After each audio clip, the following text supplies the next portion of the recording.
For 30 years, she has been our hometown square, a willing host for our games, our competitions, our entertainment, and our religious life.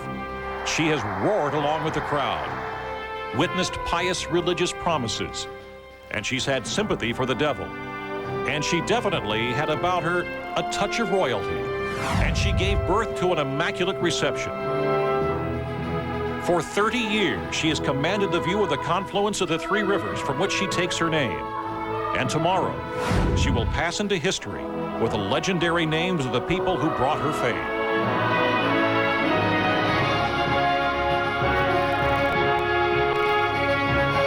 Welcome, everybody, to Three Rivers You Can Kiss It Goodbye. I'm Ken Rice. And I'm Patrice King-Brown. For 30 years, Three Rivers Stadium has been our hometown gathering place for Pirates games, Steelers games, world-class concerts, religious revivals, monster truck rallies, and rib fests. A lot of stuff. She's hosted 2 World Series, NFL championship games, the Rolling Stones, the Grateful Dead, Billy Graham, and a host of other events that really millions of us have enjoyed. And KDKA-TV has a history at Three Rivers that goes back all 30 years. And tonight we plan to share some of those wonderful memories with you and with some of the people who made them. The night Three Rivers Stadium opened, the Pirates played their first game. KDKA-TV broadcast the entire newscast from Three Rivers Stadium. And in the stands was a future KDKA Hometown Advantage sports anchor watching the Pirates inaugurate the new stadium. Here's Bob Pompiani to share a personal history of Three Rivers Stadium and the Pittsburgh Pirates.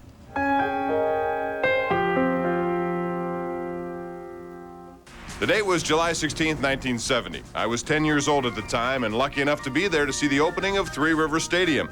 My dad got outfield tickets and we watched the Pirates lose to the Cincinnati Reds 3-2. Now, the price tag of the stadium back then was $35 million, which at the time seemed like a king's ransom. But today, that's just over 1 year's salary for Alex Rodriguez. The Pirates, however, got their money's worth, certainly, while residing at Stadium Circle. How about 9 division titles in 30 years and 2 world championships? In between, some historic memories. One of the bigger ones belonged to Roberto Walker Clemente, who got his 3,000th and final career hit in 1972. Bobby hits a drive into the gap in the left center field. There she is. For a double.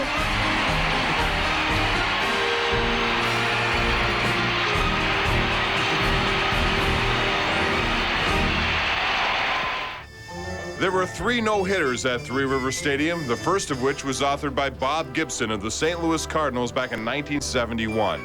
5 years later, the Pirates got a no-hitter of their own when the Candyman, John Candelaria, beat the Dodgers 2-0 in a nationally televised game. And then there was the 1997 combined no-hit gem by Francisco Cordova and Ricardo Rincon. 10 innings of no-hit baseball against the Houston Astros, which also featured a walk-off home run in the bottom of that inning.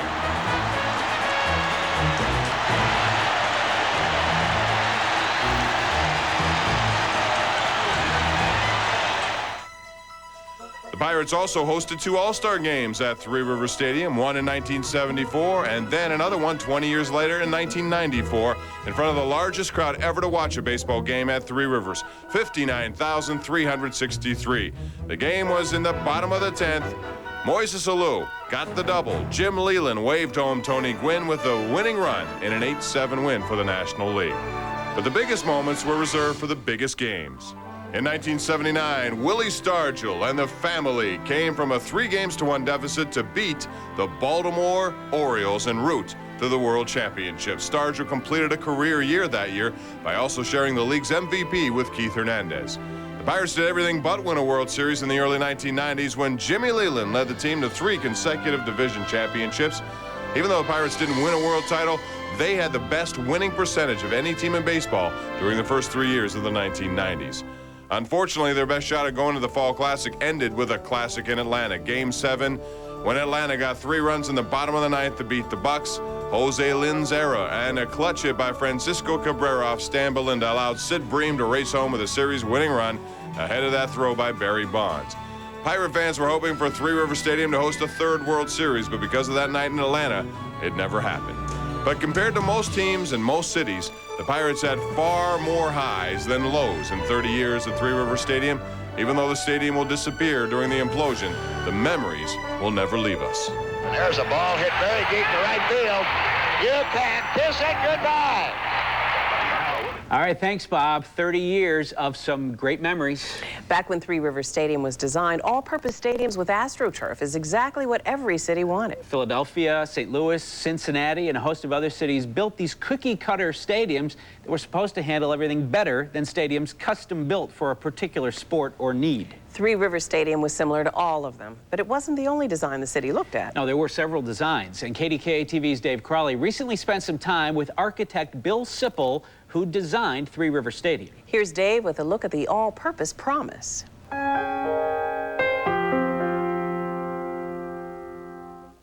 State-of-the-art Three Rivers Stadium? Well, 30 years ago, it was. They're tearing stadiums down across the country, you know, just like they were putting them up in the 60s. Bill Sipple helped design Three Rivers Stadium with Dieter Ritchie Sipple, now known as DRS Architects. Their work is always on display from his office in Gateway Center. It is a strong statement in concrete and steel, and of course, that's Pittsburgh. Gone were the obstructed views of Old Forbes Field. Baseball and football on the same turf? Remarkable. In hindsight, it's easy to forget that Three Rivers was once the Taj Mahal of multi-use stadiums. 2 years after it opened, the American Institute of Architects gave Bill Sipple's firm their honor award, calling this an ideal field for both baseball and football. Not anymore. The bowl-shaped stadium will give way to the new models with views of the city. Revolutionary? Hardly. This open-ended stadium, discarded as too costly, was the original plan for Three Rivers. It was a better compromise for both sports, and it was also a better compromise as far as the overall composition, as you looked at the stadium, and as we all talk about the views out from the stadium. Sound familiar? Check this out. Well, this was a study that was done for the North Shore area. High-rise buildings and restaurants connected to downtown by a moving pedestrian walkway. What was old is new again. I have more fondness, I think, for the Civic Arena. From the arena with the retractable roof, to Ween Hall at CMU, to Mellon Square, to the tower dorms of Pitt, the architectural legacy of Bill Sipple's office lives on. As for that stadium, It'd be a great place to watch the implosion, I guess. awaiting that next big stadium boom in KD country, I'm Dave Crawley. Thanks, Dave. Three Rivers Stadium really affected almost all of our lives in one way or another. And later on in the show, Dave will be back with an ode to Three Rivers as we say goodbye to a hometown friend. One of the people who helped make some of our better memories at Three Rivers Stadium was former Pirates manager Chuck Tanner. He is one of only about 50 people who've managed a team which won a World Series, and he did it right here at Three Rivers Stadium. And he did it without a pitcher who won 15 games or a hitter who drove in 100 RBIs. Now, one of the neat things about Three Rivers was that the Pirates would mix it up with the Steelers and vice versa. One day, in fact, a couple of Steelers came to Chuck Tanner with a request that he'll never forget. One guy said, "I'll steal second and third every time." And I said, "How are you going to get on first?" I said, "You have to get a hit. I have to put you on the roster." It was Lynn Swan. He says, "I know I can help us win it."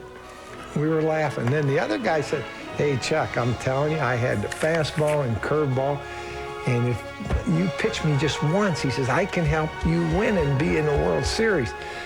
It was Terry Bradshaw. So they were in there, you know, agitating me on that. I said, if I could do it, I would be glad to do it.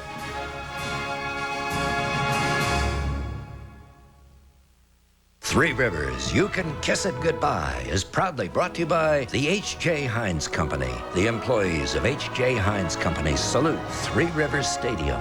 By the Pittsburgh Penguins. For ticket information, just call 642-PENS. By McDonald's. We love to see you smile. By the Pittsburgh Pirates. Season ticket packages start at just $180. Call 1-800-BUY-BUCKS. And by G&G Fitness, Pittsburgh's #1 source for quality fitness equipment. You know H.J. Heinz Company for ketchup, pickles, and baby food. But did you know Heinz produces over 150 leading brands sold in 200 countries? I'm Bill Johnson. Heinz is proud to be among the most admired food companies in the world. When we needed to expand, we looked no further than Pittsburgh, our home for 130 years. 2,000 Heinz employees work downtown and on the city's North Shore. More will join them here as Heinz continues to grow. Heinz is proud to be making a difference in our hometown. Change things up. Get a little wild. Mix it up with McDonald's new taste menu. Surprise yourself. Let loose a while. Unexpected new tastes that are always changing, plus your old favorites. So there's always something different to try. We love to see you smile. Hey, variety is the smile of life. One out, top of the 8th, tie game. Runners on first and second. Benson winds, kicks and deals. Griffey swings and scorches one into the gap of left center field. Giles giving chase, leaps. Oh, what a catch. Diving to his right to make a sliding grab in the grass. Who doesn't love baseball on the grass of PNC Park? Real grass. Another reason why PNC Park is built for baseball. Remarkable. He really tore into that grass. Grass. I'll never forget it because my dad was still alive at the time, so he was in the stands, and he got to see me manage that first game, and he was a native of Pennsylvania, grew up in Pennsylvania. So I think it was a big thrill for him, but to go out there, I believe it was as the 33rd manager of the Pirates, that was number one. But I don't know if you remember the game, but Rick Russell was pitching against Doc Gooden, and I believe the Mets got a couple runs in the first inning, and R.J. Reynolds hit a home run in his first at bat off Doc Gooden. In fact, he had 2 strikes on him, no balls and 2 strikes, and hit a ball in the seats in right center field. And it was like unbelievable. I mean, it was like, you know, it was like a storybook thing for me. And, you know, that was the start of 9 years or 11 years as manager there. And, you know, from the baseball side, not football, but from the baseball side, I was fortunate enough to manage there longer than any manager. Former Pirates manager Jim Leland was one of the more popular figures in the history of Three Rivers Stadium. And he's just as popular today, even though he ended up winning that World Series ring with the Florida Marlins. As you know, Three Rivers Stadium was a multi-purpose stadium. Some of the more exciting events held there included the summer concert series. Hosted some world-class concerts, including some of the biggest names in music. Here's KDK TV's Mary Rob Jackson to give you a free front row ticket to some of the biggest shows to ever rock the Three Rivers.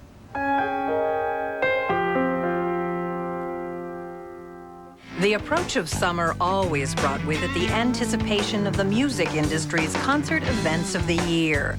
The sheer size of Three Rivers Stadium made the venue a must-play for all of rock's biggest names. Sounds of Pink Floyd,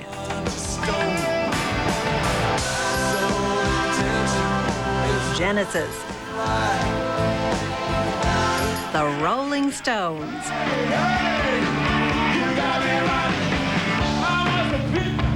and the Grateful Dead.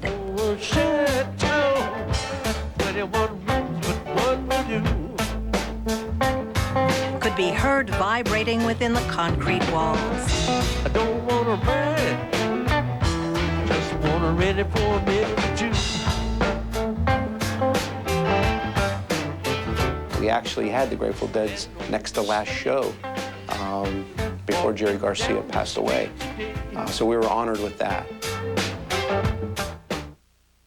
Even the piano men themselves, Billy Joel and Elton John, found their way to the stage on the turf, drawing a sellout crowd. None, however, comes close to the Boss, whose Born in the USA tour packed more than 65,000 people into the stadium.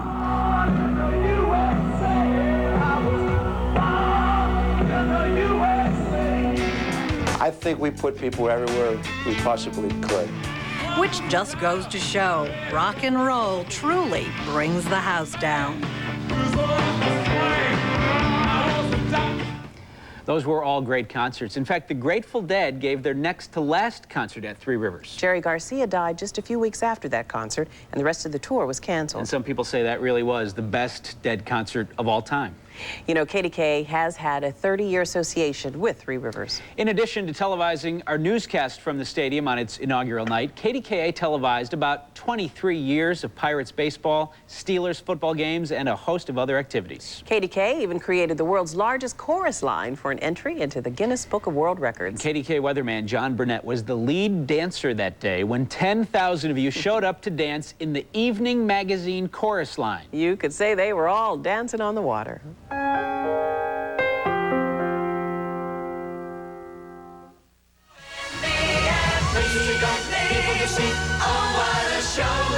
taking you where you want to be. People you know with KD. The chorus line was probably the biggest promotion that Evening Magazine ever took on, and we did a lot of big promotions over the years, but this was for our 10th anniversary special, and the idea was to try and get into the Guinness Book of World Records and create a good promo, and at the same time, you know, some goodwill in the community. You're going to say K and put the hat down on your right hip. K. Oh, I'm sorry, left hip, left hip. I just remember turning around and looking behind me and thinking, you know, this is outside of a sporting event, a football or baseball game, this is the biggest crowd I've ever been in. It was something. And I, stepping out side by side when evening comes, the world goes by for me and you. Together we can rendezvous and trip the light fantastic through the places we go. When you're in Three Rivers, you know you're in Three Rivers Stadium on the North Shore of Pittsburgh, and that's what they wanted that promo to say. Thanks, John. That was a lot of fun. I did not know John could dance like that. Oh, he's got many, many talents. You know, there was another team that played at Three Rivers, of course, our Steelers. One of the more popular players was former linebacker Andy Russell. Yeah, now he was never one of the speed demons on the team, so when he picked up a fumble and ran over 90 yards for a touchdown, that is something to remember. Here's Andy now to share one of his favorite Three Rivers memories. My friends like to kid me about picking up the fumble and racing 93 yards for the touchdown, and you know, guys are jogging by me, and I'm running as fast as I can run, you know, and everybody had a lot of fun with that. Jack Ham thought they'd called delay a game, and Mansfield claimed that NBC cut for a commercial and caught the end of the run, and you know, but you know, it is an NFL record. What is? The 93-yard fumble recovery. Oh, it's still the most elapsed time in any single play.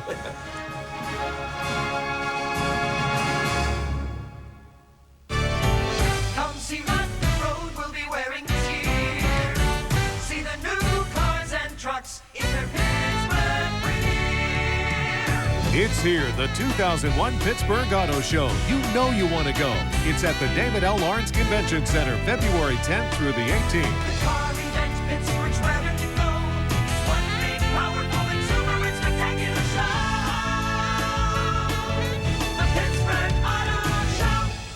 Lemieux, his first shot on goal, and he scores! He shoots and scores. What a shot by Lemieux. Oh, Michael, motorcycle. Stop the press. What a move by Lemieux. And then he scores the hat trick. Oh, great ball to five. Lemieux gets the go-ahead goal. The Stanley Cup has come to the city of Pittsburgh. Elvis has just left the building. Mario Lemieux, his first goal in his comeback here tonight at the Mellon Arena. And you'd have to be here to believe it. Trent Jilkin at G&G Fitness reporting on the latest trend in losing weight. It's called working out. And your #1 source for high-quality home fitness equipment in Pittsburgh is G&G Fitness. Treadmills, home gyms, G&G. Life cycles, cross trainers, G&G. Climbers, free weights, G&G. 12 months, same as cash. G&G. Staying in shape isn't just for football players. G&G Fitness, Banksville Road, McKnight Road, and Monroeville.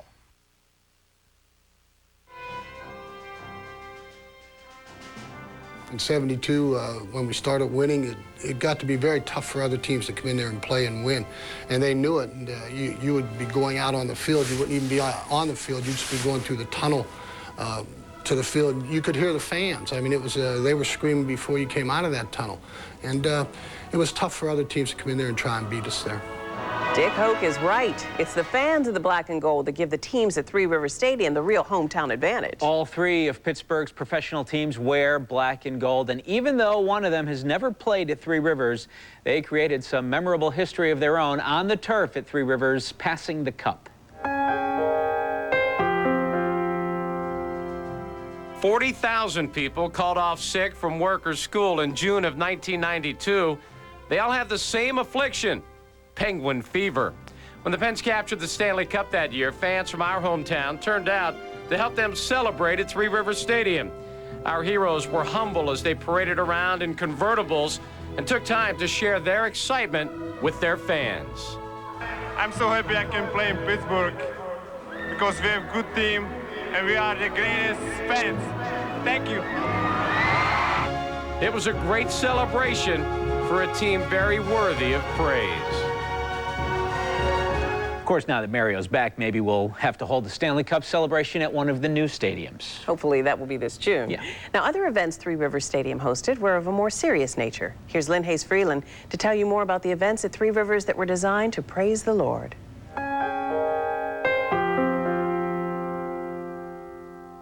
Even religion found its way into Three Rivers Stadium. Billy Graham made Pittsburgh the home of his crusade often. Billy Graham was a 5-day run, and what we did was we reduced the house down. But we hosted about 25,000 people every night for 5 nights. And in July of 1996, Promise Keepers, an all-male ministry, held their national convention at Three Rivers Stadium. Promise Keepers, on the other hand, that was a 2-day event, and we had 60,000 people in there 2 days in a row. Gentlemen came from all over the world to be here. It was another exciting moment at Three Rivers Stadium.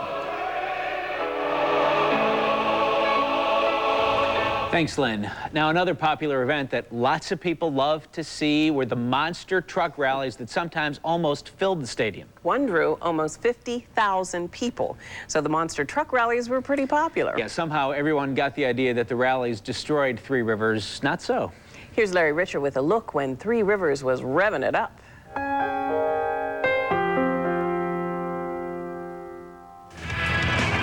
They've ripped and roared through Three Rivers Stadium. They've shown off raw power and speed.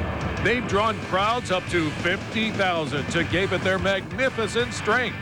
Monster trucks found a fitting home in the City of Steel, in a venue capable of holding a larger crowd of spectators than most indoor facilities.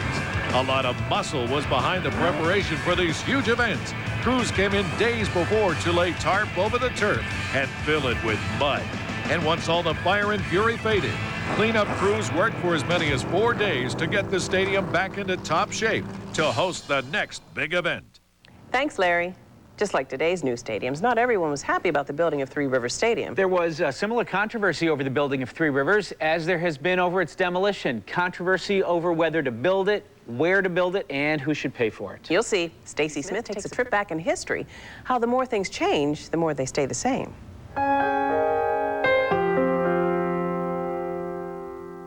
Three Rivers Stadium may be 30 years old, but the idea for it was born 12 years before it actually opened. The year was 1958. Pittsburgh was undergoing its first renaissance, and a Civic Affairs Committee recommended to Mayor David Lawrence that Pittsburgh needed a modern, multi-purpose stadium to remain a first-class sports town. But it was 5 years before the Urban Redevelopment Authority began acquiring and clearing land in what was then a blighted industrial and commercial area on the north side. It took 4 more years before construction started, as people debated the design of the stadium. The original plan called for it to be open on one end. There was also a debate over the multi-million-dollar price tag. Critics said team owners, not the taxpayers, should foot the bill. That sounds familiar. Ground was finally broken on April the 25th, 1968. The Pirates would open their 1970 season in a new stadium. Or would they? There were labor troubles, and black contractors protested for their fair share of work. There were also financial problems, and it was July the 16th before the Pirates finally began playing in their new stadium. Many of the same issues that plagued the construction of Three Rivers Stadium are now dogging its demolition and the construction of PNC Park and the Steelers' new stadium. When Mayor Sophie Masloff proposed a baseball-only park for the Pirates in 1991, she was roundly criticized. But over the next couple of years, the idea gained momentum, and as it did, the Steelers said they would need a new facility too.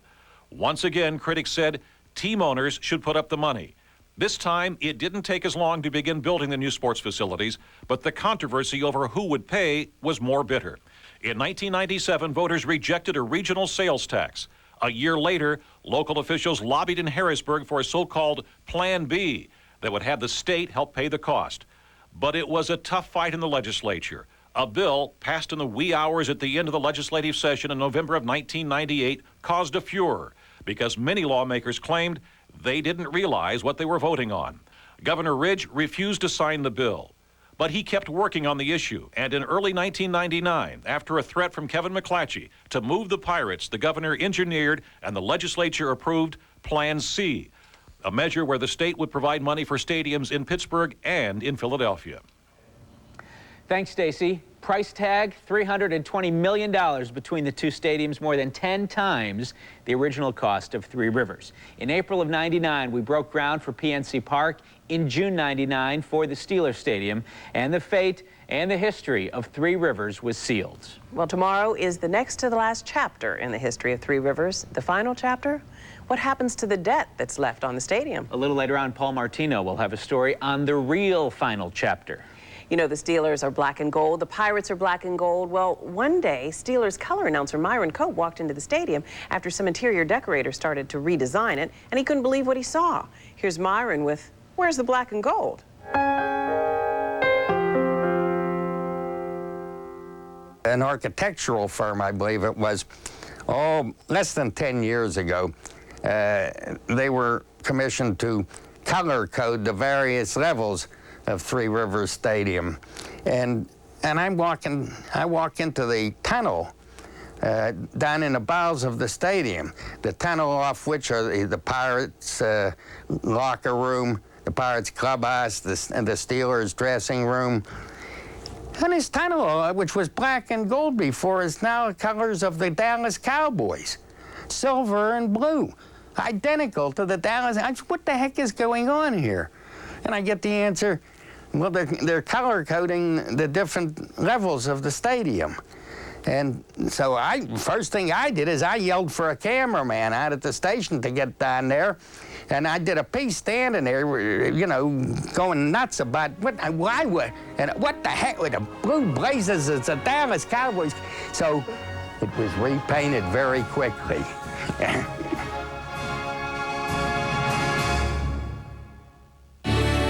Say good morning with McDonald's Hearty Sausage McMuffin with Egg Sandwich. Classic breakfast tastes, all nestled in a toasted English muffin. For only 99 cents. Change things up. Get crazy with McDonald's new taste menu. Try our tangy McRib Jr. sandwich, an old favorite and a fun new size and a great price, just 99 cents. We love to see you smile. You know H.J. Heinz Company for ketchup, pickles, and baby food. But did you know Heinz produces over 150 leading brands sold in 200 countries? I'm Bill Johnson. Heinz is proud to be among the most admired food companies in the world. When we needed to expand, we looked no further than Pittsburgh, our home for 130 years. 2,000 Heinz employees work downtown and on the city's North Shore. More will join them here as Heinz continues to grow. Heinz is proud to be making a difference in our hometown. One out, top of the eighth, tie game. Runners on first and second. Benson Wines kicks and deals. Griffey swings and scorches one into the gap of left center field. Giles giving chase, leaps. Oh, what a catch. Diving to his right to make a sliding grab in the grass. Who doesn't love baseball on the grass of PNC Park? Real grass. Another reason why PNC Park is built for baseball. Remarkable. He really tore into that grass. Grass.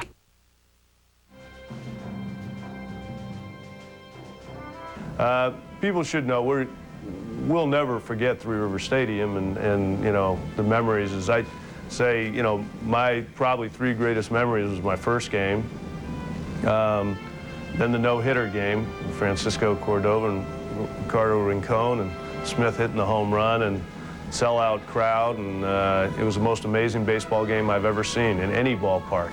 And the final memory for me was the last game that we played there. And having all those Pirates, ex-Pirates, come out on the field, and then at the end having Willie come out, it was a moment that I'll never forget.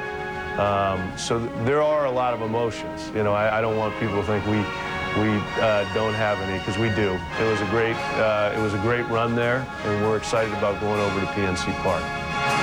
Pirates owner Kevin McClatchy is definitely looking forward to the season opener at PNC Park. And he's right, our memories will last forever. Now, another event turned Three Rivers Stadium into the world's largest movie theater when Angels in the Outfield debuted there. It was another exciting event that was sports-related, but not really sports. KDKA Hometown Advantage sports reporter Paul Alexander takes a look at a movie premiere that was a night when the Three Rivers soared on the wings of angels.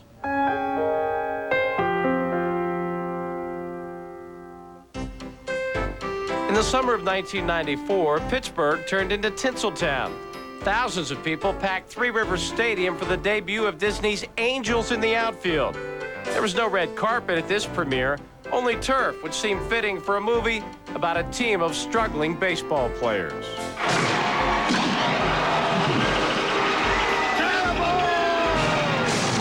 Crews worked endlessly to set up for the big event. When we had the opportunity to be a Hollywood premiere site, it's something we just couldn't turn down. It's just too good for the city. And when the credits rolled, 35,000 people went down in history as part of the world's largest movie premiere. Thanks, Paul. One of the things that many people find confusing about Three Rivers Stadium is the fact that although it cost about $35 million to build 30 years ago, we still owe about $48 million on it. Here's Paul Martino to tell us why as we say goodbye in Can You Spare a Couple Million?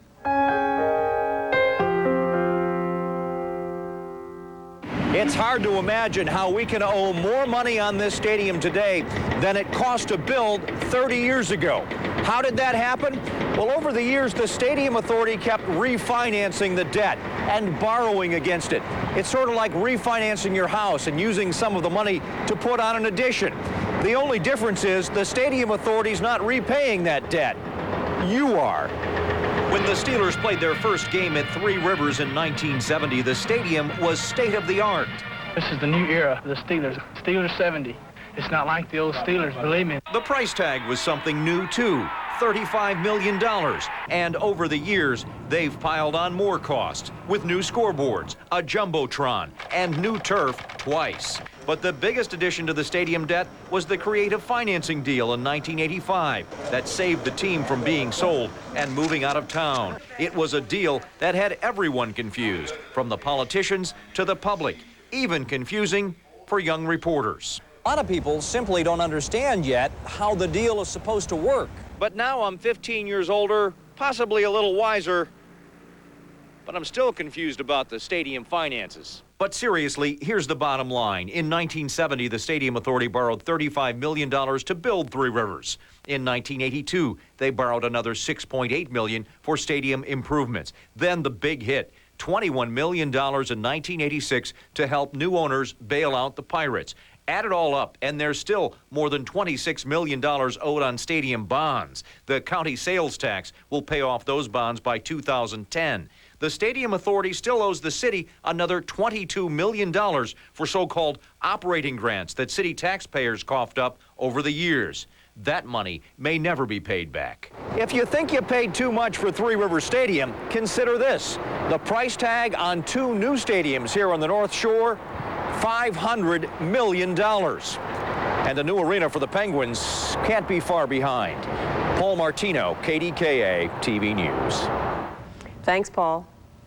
Next up, KDKA Hometown Sports Advantage anchor John Steigerwald takes a look at the history of the Steelers at Three Rivers. And later on, Dave Crawley will wrap up our show with an ode to Three Rivers. You can kiss it goodbye. Right now, here's Steelers owner Dan Rooney with another Three Rivers memory.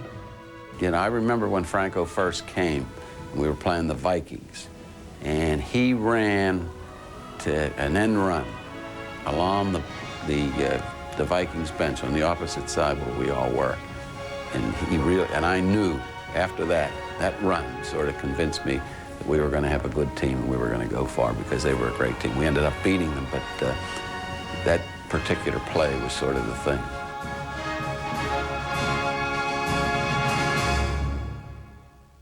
Trent Jilkin at G&G Fitness reporting on the latest trend in losing weight. It's called working out.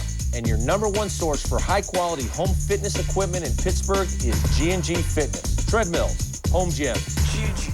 Life cycles, cross trainers, G&G. Climbers, free weights, G&G. 12 months, same as cash. G&G. Staying in shape isn't just for football players. G&G Fitness, Banksville Road, McKnight Road, and Monroeville. Gathered over for Corbet, back to Mario, walked in there, Jogger. Jogger wheeling deal, comes in, looking, shoots, with a rebound, scores, Lemieux getting the goal, is 4th and 4 game. Penguins fans, make sure you take advantage of the Penguins' new Flex 10 plan. Buy 10 tickets in any combination and get a discount off the gate price. To find out more, call today at 1-800-642-PENS. Announcing 3.9% APR financing on every 2001 Subaru at Suburban Subaru, Pittsburgh's favorite Subaru dealer. Foresters, Legacies, Outbacks, Imprezas. They're all in stock, and for a limited time, save hundreds, even thousands of dollars with low 3.9% financing. Suburban Subaru, now one of the top volume Subaru dealers in the nation. Our sales volume will save you money. Suburban Subaru, conveniently located on Route 19 Perry Highway in the North Hills.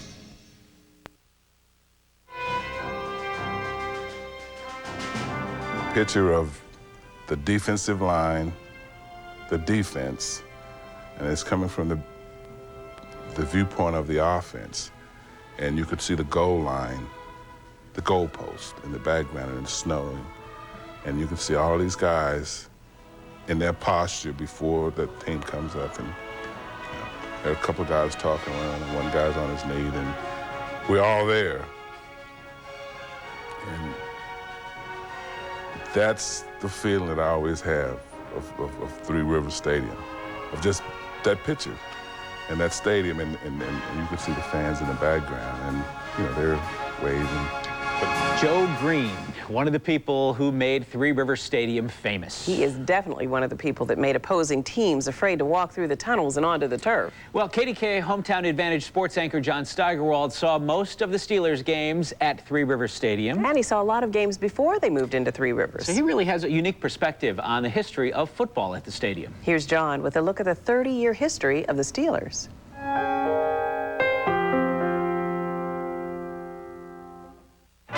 It's hard to imagine an NFL team having to borrow the local baseball team's park or the local college team's stadium for its home field. But for most of the first 37 years of the Steelers' existence, they were the third most important team in town. So you can imagine how excited they were to move into their own, or at least their own half, of a new stadium back in 1970.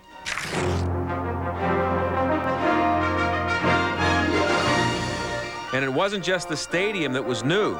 They had a new quarterback who was the result of a new philosophy regarding #1 draft picks. Their still pretty new coach, Chuck Noll, believed in keeping them. The Steelers were also playing in a new conference. It was their first year in the AFC, and that meant new rivalries. And in September of 1970, nobody could have imagined the rivalry that would develop between the Steelers and the team they played in their first game at Three Rivers Stadium. The Houston Oilers kicked off the rivalry and the Three Rivers era by beating the Steelers 19-7. It was the Steelers' 14th loss in a row dating back to the 1969 season. And it was one of only 9 wins in Pittsburgh by that franchise in 30 years. They didn't just play in the regular season. The Oilers were 0 for 2 in AFC championship games played at Three Rivers. Deck the halls with Modell's meatballs. There was no team the Steelers loved to see at Three Rivers Stadium more than the Cleveland Browns. They always found a way to make the Browns' shortest trip of the year their most miserable. There were some close calls, like the 2 overtime wins in the Super Bowl years of '78 and '79, but the Browns went 16 years before they finally won here. Three Rivers Stadium itself never provided much atmosphere. The fans took care of that. The Steelers players provided the drama and the excitement in the '70s, and the Steelers had something at Three Rivers that they never had at Forbes Field or Pitt Stadium: postseason games. But the first Steelers postseason game was an impossible act to follow. It's down to one big play, 4th down and 10 yards to go. The Oakland Raiders have taken a 7-6 lead in a tough football game that has featured nothing but staunch defense all afternoon. Hang on to your hats. Here come the Steelers out of the huddle. Gary Bradshaw at the controls. 22 seconds remaining. And this crowd is standing. 50,000 of them. Seen their team go behind by 1 point. And Bradshaw back and looking again. Bradshaw running out of the pocket, looking for somebody to throw to, fires it downfield. And there's a collision. It's caught out of the air. The ball is pulled in by Franco Harris. Harris is going for a touchdown for Pittsburgh. Harris is going.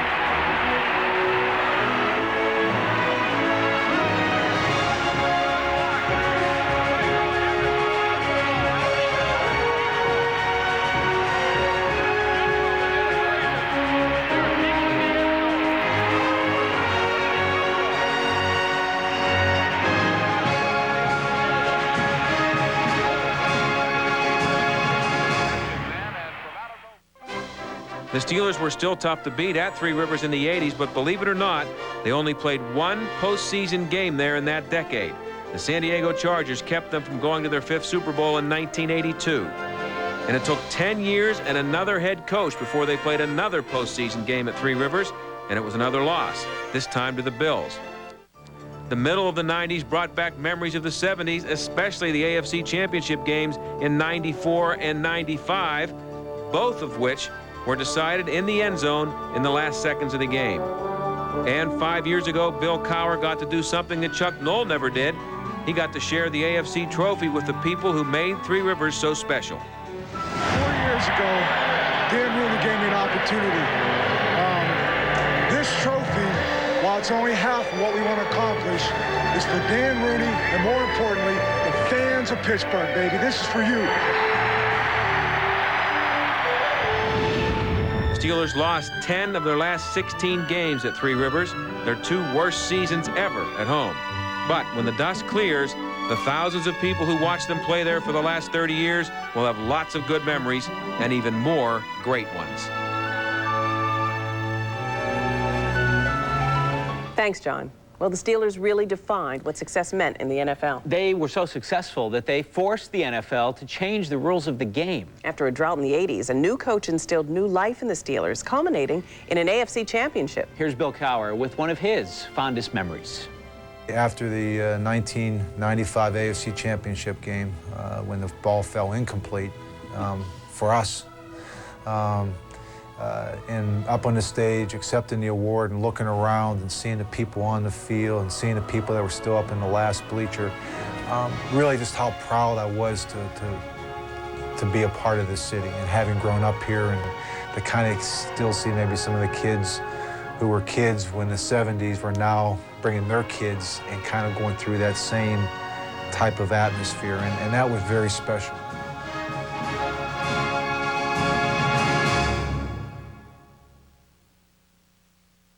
You know H.J. Heinz Company for ketchup, pickles, and baby food. But did you know Heinz produces over 150 leading brands sold in 200 countries? I'm Bill Johnson. Heinz is proud to be among the most admired food companies in the world. When we needed to expand, we looked no further than Pittsburgh, our home for 130 years. 2,000 Heinz employees work downtown and on the city's North Shore. More will join them here as Heinz continues to grow. Heinz is proud to be making a difference in our hometown. Change things up, get a little wild. Mix it up with McDonald's new taste menu. Surprise yourself, let loose a while. Unexpected new tastes that are always changing, plus your old favorites. So there's always something different to try. We love to see you smile. Hey, variety is the smile of life. One out, top of the 8th, tie game. Runners on first and second. Benson winds, kicks and deals. Griffey swings and scorches one into the gap of left center field. Giles giving chase, leaps. Oh, what a catch. Diving to his right to make a sliding grab in the grass. Who doesn't love baseball on the grass of PNC Park? Real grass.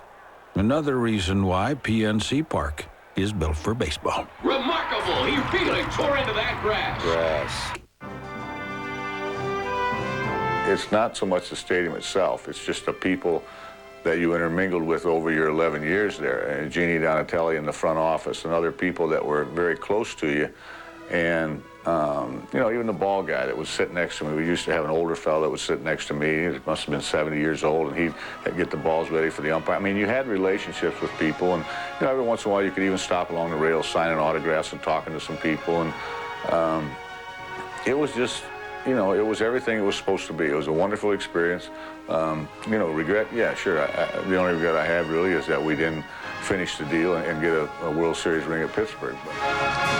Jim Leyland coached the Pirates for almost 1/10 of their existence and had one of the longest tenures as manager. All at Three Rivers Stadium. And tomorrow it comes tumbling down. With it, a lot of memories, but hopefully most of them can't be taken away from us. So did you ever wonder how you go about imploding a stadium? Well, John Shumway did, and here he is to share it with you in our next story, Fire in the Hole.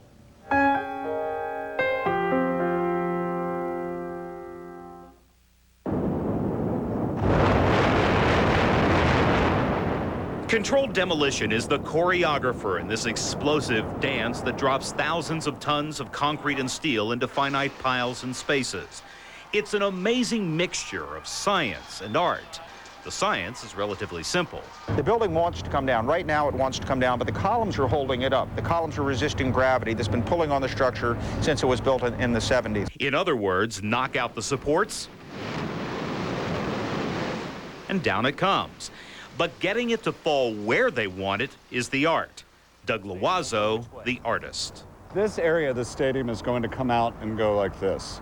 Loiseau's plan is carefully crafted to pull Three Rivers away from the Steelers' new stadium, a movement that's crucial since the Steelers' stadium is only 85 feet away. If we break, 5 windows in the stadium, all of a sudden, this isn't a successful job. Everybody will point and say, hey, you really failed. Loiseau's plan will first drop the gates, B, D, and then C, down and outward. It will then rotate the areas between gates B and D inward. And finally, it will domino in the rest of the stadium from the gates to the areas closest to the new stadium. By the timing of our explosives and the loading of explosives, we put forces on the stadium that it can't take. But how do you make it fall where you want it? Well, Loiseau says in the area of the gates, CDI will blow the columns from the top to the bottom. Now, by blasting the outside columns just a fraction before the inside columns and blowing out more of the outside columns on the first and second levels, the building wants to fall towards where it's weakest, which in this case is the outside. Now, on the rest of the stadium, where those switchback walking ramps are located on the outside, the inside columns will get the worst of it. If I want it to fall this way, if I drop this farther than this, which way is it going to go? Right. It's going to go in. And if I drop this a little bit before this one, it's going to go in. Crucial to the falling process is making sure that that switchback ramp near the new Steelers Stadium falls away from the new facility. But what we're doing is augmenting the structural integrity of the ramp by stringing steel center cable on, I think it's 30 different locations on the ramp. As the stadium falls, it's going to pull the ramp in. Overall, the explosive damage is done in seconds. Gravity takes a bit longer. Well, you'll hear explosions for about 9 seconds before anything falls. Then from 9 seconds to the 18 or 20 seconds, things will be falling at different times and at different rates.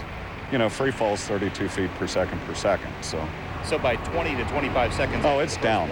It's gone.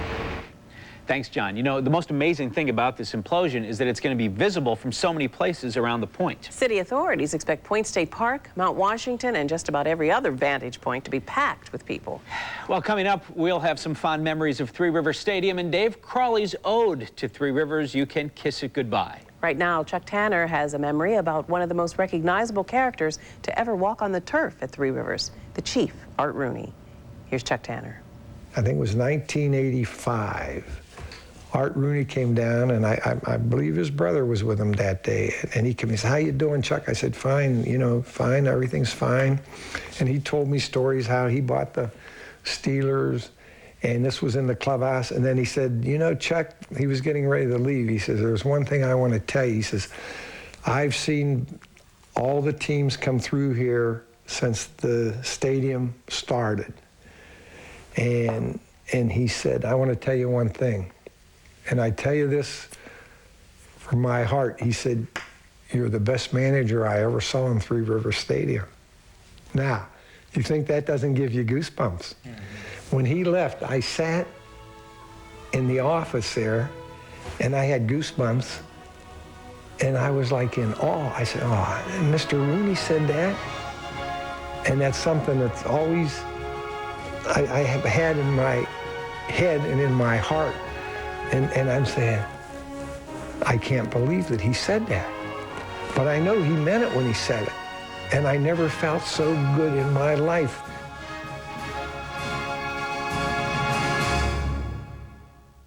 Want to bring your team to see the Penguins? Then the UPMC Mario Lemieux family sections are just the ticket. He shoots and scores!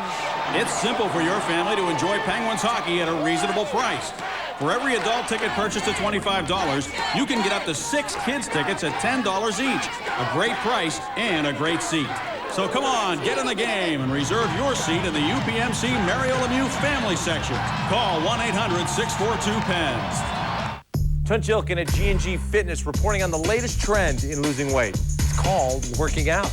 And your #1 source for high-quality home fitness equipment in Pittsburgh is G&G Fitness. Treadmills, home gyms, G&G. Life cycles, cross trainers, G&G. Climbers, free weights, G&G. 12 months, same as cash. G&G. Staying in shape isn't just for football players. G&G Fitness, Banksville Road, McKnight Road, and Monroeville. Three Rivers, You Can Kiss It Goodbye is proudly brought to you by the H.J. Heinz Company. The employees of H.J. Heinz Company salute Three Rivers Stadium. By the Pittsburgh Penguins. For ticket information, just call 642-PENS. By McDonald's. We love to see you smile. By the Pittsburgh Pirates. Season ticket packages start at just $180. Call 1-800-BUY-BUCKS. And by G&G Fitness, Pittsburgh's #1 source for quality fitness equipment. If I had to, could catalog a good 24 major events at Three Rivers that I've witnessed, including the Ricardo Rincon, Francisco Cordova no-hitter, 10-inning no-hitter. The script was perfect with Mark Smith hitting the home run in the bottom of the 10th inning, sellout crowd, fireworks night, and also add to that the fact that I felt I handled the home run call, the end of that game, the way I would have wanted to. Lanny Fratteri has been calling Pirates games for over 25 years. At 81 home games a year times 25 years, plus the playoffs, that's over 2,000 games. I trust your math. I'm sure Lanny has a lot of memories, and so do our next guests who look back at some of their fondest memories. When I'd go to work and when I'd go to play ball, I'd go down 79 and I'd see the green grass in Cranberry and Zionopol and Wexford. And I'd get to the stadium and I'd walk in there, and it was like being in heaven every day. It was just like being in heaven. There again, there was a lot of great moments, so it's hard to pick one or two out. Certainly, you know, the Immaculate Reception. Well, #1 is Franco's catch is the obvious one, the Immaculate Reception. Franco's Immaculate Reception was the greatest moment of all. Let me think about that one. Let me see. The thing that I remember most, really, because it was such a tremendous thing, of course, was the Immaculate Reception. You know, when Franco caught that ball and we went up and beat the Raiders, that was the greatest moment that I can remember. I won't forget the days they retired numbers. Maz's number. You don't see Maz get emotional much, but he did, and rightfully so. Willie, with that towel around his neck, I won't forget that. Ralph Kiner came to town. Roberto Clementi's family coming to this ballpark, Three River Stadium, the spring after he died in that plane crash, and his family accepting his jersey from Dan Gallo. You don't forget those days. And I'm one of the few people, I guess, that you could say that saw it being built. I used to go over there and climb the ladders, going on every floor. And to see it, you know, really being torn up, that was a little bit tough. And now you can go right through our offices and walk from the street to the field. And, you know, it's just it's something to see. Some really great memories. We apologize if we missed your favorite memory, but we only had an hour to cover 30 years of one of the most exciting periods in Pittsburgh history. And so Three River Stadium will become a part of history tomorrow when it crumbles into a pile of rubble. We remind you, join us for our in-depth hometown coverage tomorrow morning starting at 6 a.m. Thanks for sharing our memories this evening. And now we leave you with Dave Crowley's ode to Three Rivers and the Gunners' favorite home run call, You Can Kiss It Goodbye. in the city of steel where three rivers meet, where visiting athletes went down to defeat, a stadium stands that has weathered the years. If you listen real close, you can still hear the cheers. There once was a time when she set us apart, when this aging arena was state-of-the-art, with stories unmatched by the London Palladium. You name it, it happened at Three Rivers Stadium. Arriba, arriba, the cheers rumbled down. Roberto Clemente was toast of the town. His 3,000th hit was a powerful blast. How could we know that this was his last? The lumber company tore him asunder. Ninth inning lightning and bats that roared thunder. When homers were hit, Bob Prince led the cry.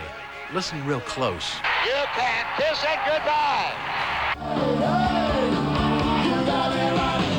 Goodbye, Elton John. Goodbye, Billy Joel. Goodbye to the legends of old rock and roll. For Promise Keepers, a spiritual leap.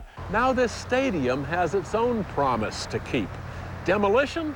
The Steelers invented the name. The mighty steel curtain put rivals to shame. Jack Lambert, Jack Ham, and mighty Joe Green. They attacked with a rage that was truly obscene. A Three Rivers curse from the opening bell. Visitors knew they'd been summoned to hell. A counterpoint to the gristle and brawn. An offense that scored with the grace of a swan. The opponent was Oakland, a gridiron war. A moment that's etched in Three Rivers lore. An incomplete pass on the game's final play. No, wait, Franco has it. He'll go all the way. You can still hear the cheers as years tumble past. This old friend will leave us, but memories will last. In the city of steel where Three Rivers meet, when the stadium crumbles to dust in the street, great moments will still bring a tear to the eye. Farewell, old friend. You can kiss it goodbye.